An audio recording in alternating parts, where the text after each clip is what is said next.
Hello tout le monde, welcome back to my channel. Have you ever felt? Are you listening? Salut tout le monde, bienvenue sur ma chaîne YouTube. Moi c'est Ange Daphné pour les nouveaux. Et si tu es vraiment nouveau et que tu passes par là, je te supplie de t'abonner, de liker, de regarder toutes mes vidéos. Je sais pas si je fais des vidéos intéressantes, à toi de regarder et de me le dire. J'espère que vous allez bien chez vous. Moi ça ne va pas trop ces temps-ci, je ne sais pas. Mais bon, il y a les moments comme ça dans la vie où les choses ne se passent pas vraiment comme on espérait. Et puis, mais en tout cas on garde la foi. Ça fait partie des étapes de la vie. Donc, bienvenue dans cette nouvelle vidéo. Aujourd'hui, on se retrouve pour une story time. Je vais vous parler d'une expérience, bien évidemment, que j'ai vécue personnellement. J'étais au lycée, puisque j'ai grandi dans une petite ville au Cameroun. Et là-bas, j'ai fait tous mes études primaires et secondaires. Je devais être en classe de première. Et c'était la période de la jeunesse, de la semaine de la jeunesse. Parce que dans le système camerounais, il y a une période de l'année, je crois que c'est en février. Parce que la fête de la jeunesse, c'est le 11 février.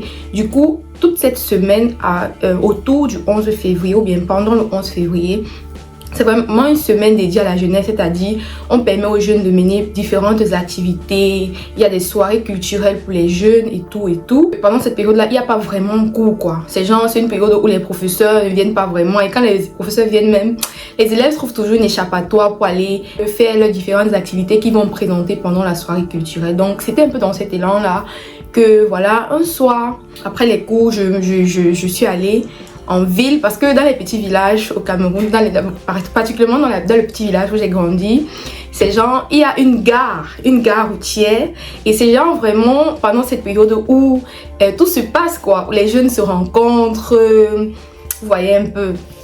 J'étais sortie un soir après les cours, peut-être aux environs de 17, je partais me balader, je continuais mon petit bout de chemin. C'est alors qu'un jeune homme est venu à ma rencontre. Bon, quand je dis jeune homme, c'est genre, moi j'étais vraiment jeune, genre j'étais encore teenager. Le jeune homme en question n'était pas vraiment jeune en fait. Par rapport à moi, il était quand même, il était dans la trentaine, il m'accourait. Bon, en fait c'était monnaie courante, vous savez. Et puis, le jeune homme en question, il insiste parce que tu vois, souvent quand tu marches dans la rue là, on t'appelle, tu fais comme si tu ne comprends pas. Bon, il a continué à insister, genre il insiste, il court derrière moi, je fais comme si je ne comprends pas, jusqu'à ce qu'il me rattrape. Et il me dit salut, comment tu vas et tout. Je dis ça va, pourquoi vous courez derrière moi? J'étais moi d'abord agressive, hein. Pas que j'étais vraiment comme une sauvageonne. Bon, pas sauvageonne, mais je demande, mais monsieur, pourquoi vous me suivez depuis tout à l'heure et tout? Il me dit non, en fait, c'est parce qu'on m'a envoyé pour vous parler. Si je ne vous parle pas, je ne peux pas rentrer. Je dis, mais qu'est-ce qui se passe en fait? Pourquoi? Il me dit, en fait, je suis avec mon grand frère qui m'envoie chercher ton numéro. Bon. J'avais mon petit téléphone à main, vous voyez. J'avais vraiment un petit téléphone Nokia, un petit truc comme ça, comme la boîte d'allumettes. Il me dit, je ne pouvais pas dire que je n'ai pas le téléphone, tu vois. Je dis, en fait, ça, c'est pas mon téléphone, c'est le téléphone de ma mère, mais sauf que je mentais. Il dit que même si c'est le numéro de ta mère, donne-moi ton numéro. J'ai dit que, mais monsieur, pourquoi en fait, il était tellement insistant. Il me dit, donne-moi ton numéro, s'il te plaît. C'est que quand mon grand frère t'a vu et il m'a demandé de venir chercher ton numéro. Dans ma tête, il dit d'abord que, mince, le monsieur, s'il a lui-même d'abord, il a déjà l'air âgé par rapport à moi. Il dit encore que son grand frère, donc vous savez que son grand frère là doit encore être même encore plus âgé que lui. Mais qu'est-ce qui me veut une petite fille comme moi, maman? Je lui dis que non, je ne peux pas vous donner, déjà c'est pas mon téléphone, c'est le téléphone de ma maman. Je ne peux pas vous donner le numéro de ma maman. Vous imaginez, vous voulez le numéro, je me fâche un peu. Le monsieur dit que s'il te plaît, il m'a supplié comme un enfant. Il a vu que je refusais, il me dit que ok, tu pars où? Allons alors, tu causes, tu dis directement à mon grand frère que tu ne peux pas donner ton numéro. Je lui dis que mais pourquoi je dois aller? Pourquoi je dois te suivre? Il me supplie, il me dit que ok, tu pars où? Je dis que mais je m'en vais me balader, je m'en vais voir mes amis et tout. Il me dit que allons donc, où tu pars te balader là, je t'accompagne là-bas. Et quand on revient et on rentre ensemble, je dis que mais monsieur, vous n'avez pas mon programme, est-ce que c'est normal ce que vous dites? Je savais pas que j'allais vous rencontrer, sinon laissez-moi tranquille. Le monsieur là m'a supplié et en même temps, vous voyez, je suis là de personne j'essaie de face à l'insistance, vous voyez. Souvent, genre, pour me débarrasser vraiment, je donne mon numéro, genre, ok monsieur, comme vous voulez mon numéro, comme vous insistez autant, d'accord, je vous donne mon numéro. Le monsieur en question, il est parti, moi je suis rentrée. Quand je suis arrivée à la maison, j'ai raconté à ma mère que maman, voilà. Moi je racontais beaucoup de choses à ma mère. Je racontais, bon, c'est pas tout qu'elle raconte, mais je raconte quand même. Après, elle m'a même grondé. Elle m'a dit, toi aussi, tu aimes trop donner ton numéro. 2 jours après, quand je reste, voilà un numéro qui m'appelle. C'était une voix. C'était une voix d'une personne mûre. Quand je dis mûre, c'était la voix de monsieur en fait. Le monsieur me dit, salut, je m'appelle monsieur X. Et c'est avec mon frère que vous avez causé la dernière fois, c'est à lui que vous avez remis votre numéro. C'est vous qui avez insisté tellement pour avoir mon numéro que et tout. Il me dit que oui. Quand je t'ai vu passer, j'étais tellement waouh. J'étais tellement waouh. Quand je t'ai vu, j'ai senti que tu étais précieuse. Oh wow. J'ai voulu avoir ton numéro, j'ai voulu rester en contact avec toi, je ne pouvais pas te laisser partir. J'ai dit que mais monsieur, vous ne me connaissez pas, pourquoi vous pouvez dire les choses? Il dit que non, j'ai besoin de te connaître, je veux te connaître. Il parle, je suis médecin sans frontières et tout, nanana, il parle, j'avais peur. Quand il parlait, j'avais tellement peur, j'ai dit que le père c'est un père, donc c'est même un père comme ça là. Il dit que non, ne t'inquiète pas, n'aie pas peur de moi, je ne suis pas un voyou. Il dit pas que tu m'as plu, non. Il dit que tu étais comme une étoile. Franchement, c'est le mot qu'il avait employé. Moi, l'étoile de ça. Il me parle comme ça. Dans sa façon de me parler, je ne ressens aucun moment la drague, vous savez. Je ne sens aucun moment où il me dit que je veux ceci. Non, vraiment, c'était pas ça. Pendant toute l'année scolaire, franchement, le monsieur m'appelait. Il m'appelait au moins une fois par mois. Je vous assure, je n'avais jamais mis mon œil sur ce monsieur. J'étais un peu curieuse en même temps de savoir que mais un monsieur comme ça, moi je ne le connais pas. Il m'a vu une seule fois, mais il me porte autant d'intérêt. Il ne m'a jamais dragué. Pendant toute l'année scolaire, on parlait. Il m'encourageait tellement. Il me dit quels sont tes plans, qu'est-ce que tu comptes faire après le bac, parce que je lui avais dit que je suis en terminale C. Il me dit waouh, c'est bien, en plus tu es intelligente, qu'est-ce que tu comptes faire après le bac et tout. Je lui ai expliqué un peu mes projets, ce que je veux faire. Il me dit oui, mais pourquoi tu ne penses pas t'orienter comme ça? Oui, si tu veux faire la médecine, je peux t'aider et tout. Il me parlait, on causait vraiment, c'était vraiment... Il me mettait un peu en confiance quoi. Mais malgré ça, il y avait toujours la peur. En même temps, j'avais peur, mais en même temps, j'étais curieuse. Je ne sais pas si vous avez ressenti ce sentiment où vous avez peur de quelque chose, mais vous continuez quand même. La petite villageoise que j'étais et que je suis toujours, avait envie de voir ce monsieur. Donc, on a continué à causer. Malheureusement, en fin d'année, j'ai composé mon bac C et j'ai raté. Qui a fait le bac 2 fois ici? Qui a fait le bac 2 fois ici? Donc voilà, j'ai composé le bac et j'ai raté. Quand j'ai échoué le bac, j'étais tellement mal. Et il m'appelait constamment. Donc un jour, il m'a appelé. Je lui ai dit que voilà, monsieur, j'ai raté le bac et tout. Il était vraiment déçu. Comme s'il était mon père. Il était vraiment déçu. Waouh, je suis désolée. Vraiment, tu aurais dû te concentrer. Il faut que l'année prochaine, tu te concentres bien. Tu dois avoir le bac. Heureusement, quand je me suis concentrée, je me suis donnée à fond cette fois-ci. C'est pas parce que je ne m'étais pas donnée à fond la première fois. C'est juste que bon, j'étais pas vraiment dans la bonne filière. Elle essaie de se justifier un peu. Donc voilà, par la grâce des choses, j'ai eu mon bac après. Quand j'ai eu mon bac, waouh, je l'ai appelé, j'ai dit monsieur, j'ai eu mon bac. Il était tellement content. Il m'a dit waouh, qu'est-ce qu'on tes projets et tout. J'ai dit voilà, j'ai décidé d'aller, ma famille, on a décidé que je vais aller à Yaoundé et tout, ça va se passer. Il m'a dit que waouh, c'est bien à Yaoundé, je réside à Yaoundé.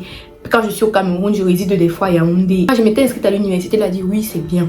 Sauf que maintenant, quand je suis arrivée quand je me suis installée bien, même peut-être après 6 mois vivant à Yaoundé, ma première année à Yaoundé, Yaoundé c'est la capitale du Cameroun, hein, pour ceux qui ne connaissent pas. Je continuais à parler avec lui, tu vois. Il m'avait déjà mis un peu en confiance. Tu vois, je n'avais plus trop peur, mais j'avais toujours peur. Vous voyez. Donc, on a continué. Il me conseillait, l'université n'est pas vraiment l'idéal. Il faut que tu fasses le concours de ci, il faut que tu fasses ça. Un jour, il m'a donc dit, ok, je suis au Cameroun actuellement et je souhaiterais qu'on se voit. J'ai dit que ok, on peut se voir, il n'y a pas de problème. Mais j'avais peur.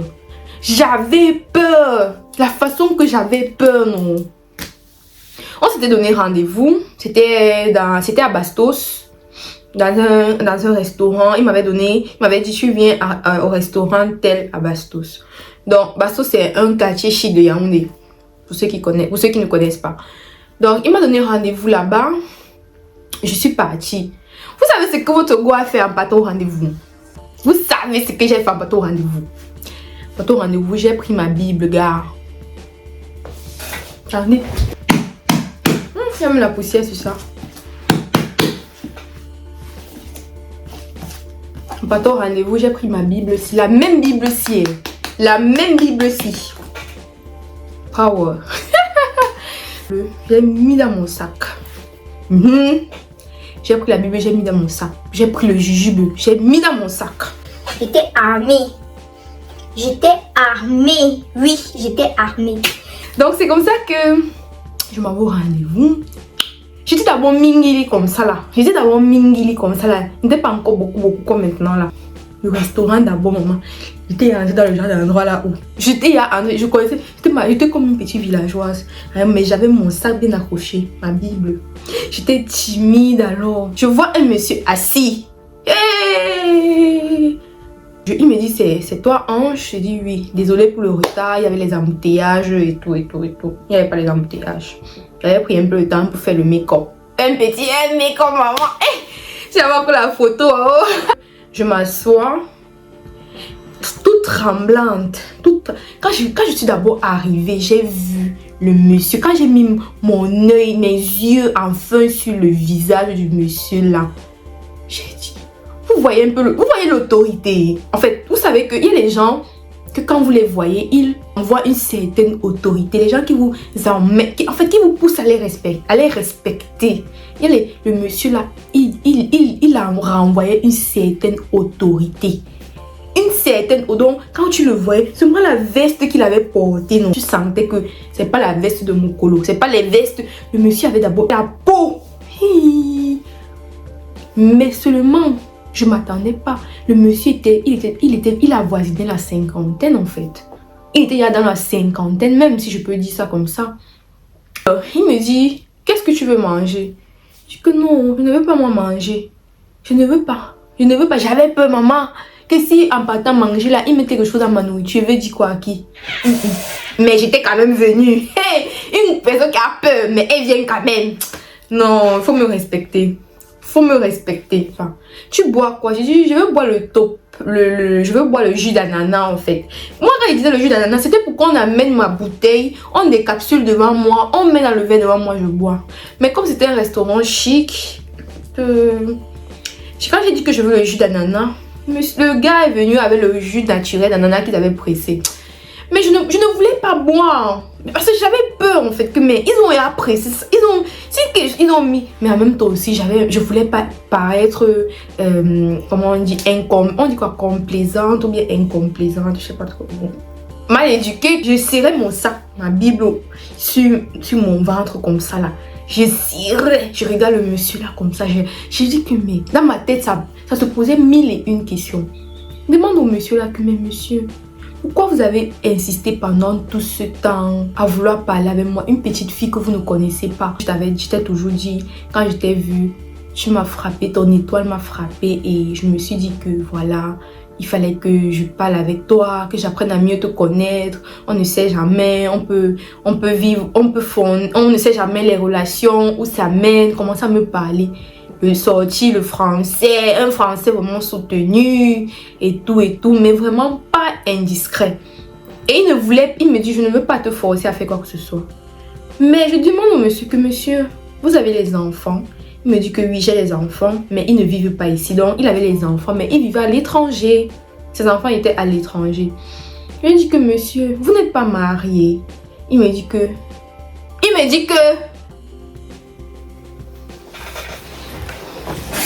ce côté-là, je ne veux pas en parler. Ce côté-là, je ne veux pas en parler. Hey! Ok, quand il a dit ça comme ça, j'ai senti, je ne voulais pas inciter pour qu'il me gifle, maman. J'ai dit que ok, je suis restée. Il me demande quels sont tes projets. Donc réfléchis les concours que tu veux faire. Et tu me dis, il faut que comme tu veux faire la médecine, il faut que tu étudies bien, tu parles à une école de préparation et tout et tout. Donc il me donnait tellement de conseils. Il me dit, je peux t'aider à faire ça. Ce jour-là, on a causé.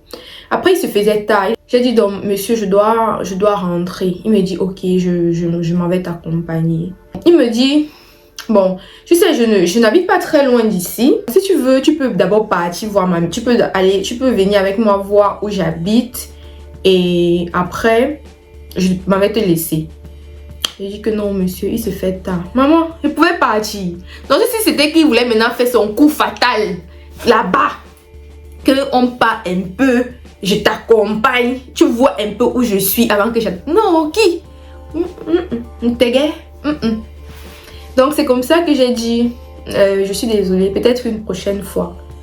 Mais j'avais peur. Parce que j'avais peur que j'ai dit une prochaine fois. Il savait qu'il ne devait pas avoir de prochaine fois. Comment ça, une prochaine fois? Par rapport à quoi? Maman, comme j'étais une villageoise, le monsieur avait une voiture. Hey! Je n'avais jamais vu. Il n'était jamais... Non, c'est vrai que le plus riche de ma famille... C'est vrai que le plus riche de ma famille a la voiture là. Mais je n'étais jamais entrée. Donc, pour monter dans la voiture, comme j'étais tellement petite comme ça là, pour monter dans la voiture, il fallait que je saute l'escalier. Je saute un peu pour monter dans la voiture. Était énorme. Énorme. C'est comme ça que je monte dans la voiture. On part. Il me laisse. Il ne veut pas moi que vous me laissez devant la maison. Parce que vraiment, si on me voit sortir devant dans une grande... On va dire que quoi? Il me dit d'accord, il m'a laissé à un niveau, peut-être à 100 mètres de ma maison. 100 mètres de ma maison. Il me dit ok, tu vas prendre, ici là tu peux prendre la moto pour que ça te laisse devant la maison. Je dis d'accord. Le monsieur là a sorti un billet. Feuille. Il a ouvert son truc comme ça, il a pris un billet de 10 000. Il m'a donné que tu prends ta moto avec. Maman, 10 000, une petite étudiante comme moi, d'abord. Tu sors un billet de 10 000 pour que je prenne une petite distance de moto. Il ne devait même pas d'abord prendre la moto. Il ne devait même pas d'abord prendre le taxi ou quoi que ce soit. J'ai pris l'argent là. Quand je suis arrivée à la maison, j'ai tellement réfléchi. Que mais le père c'est là. Donc c'est un père comme ça là. Qui depuis 2 ans, presque 2 ans et demi, parle avec moi. Donc c'est même un père comme ça. C'est vrai que je m'imaginais, je savais qu'il devait être un peu âgé, mais pas à ce point. Et puis je savais pas qu'il était déjà... Je savais pas qu'il était autant âgé. De 2, je savais pas que c'était un père de famille, vraiment un père de famille. De 3, quand j'évoque le sujet de si vous êtes marié ou pas, s'il était vraiment transparent, ou bien s'il n'avait vraiment rien à cacher, elle me dit que bon voilà, je suis mariée, ou bien je ne suis pas mariée, ou bien je suis divorcée, ou bien je suis veuf, ou bien il allait être ici. Et il m'a carrément dit, et le ton qu'il a employé, c'est un ton vraiment, je ne veux pas parler de ça, n'insiste pas. Quand il m'a dit je ne veux pas parler de ça, sous ce ton, j'ai compris que non, là, il ne faut pas que je déborde. Je suis restée à ma place. Ça, c'était de 3. Tu vois. Et tout ça, c'est remonté. Je me suis posé tellement de questions après ça.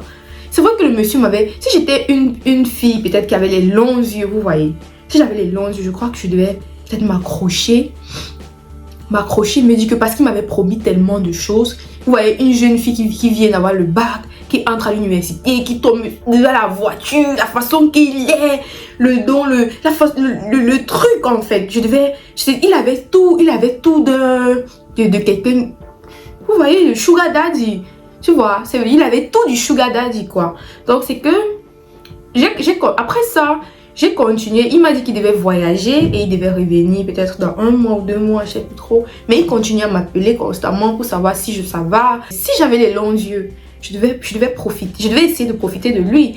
Mais sauf qu'en essayant de profiter de lui, qu'est-ce qui devait se passer en fait? Vous voyez un peu. Qu'est-ce qui devait se passer? Admettons que j'avais bondi parce que c'était un peu la poule aux œufs d'or. Si j'avais bondi sur cette poule aux œufs d'or, sur ce truc qui me présentait, qu'est-ce qui se serait passé?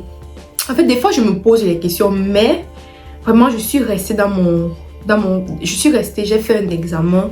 Je me suis dit que non, franchement, c'est pas cette voie que je veux prendre.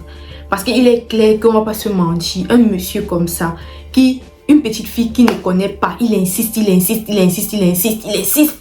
Pourquoi? Question, pourquoi il insistait autant? C'était pas pour que je devienne sa fille, il a les enfants. C'était pas pour que je devienne ça.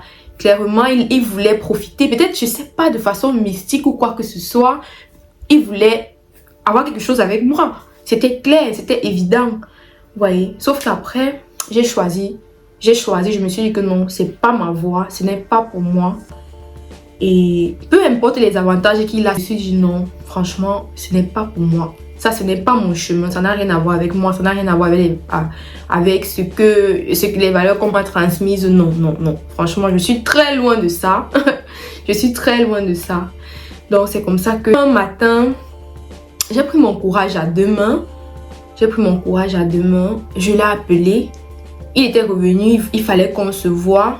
Je l'ai appelé, je lui ai dit, monsieur, écoutez, vraiment, ça fait longtemps. L'intérêt que vous portez à mon égard ça me flatte, mais en même temps aussi, ça me fait un peu peur parce que je ne comprends pas pourquoi. Mais je suis désolée, je crois que c'est aujourd'hui que notre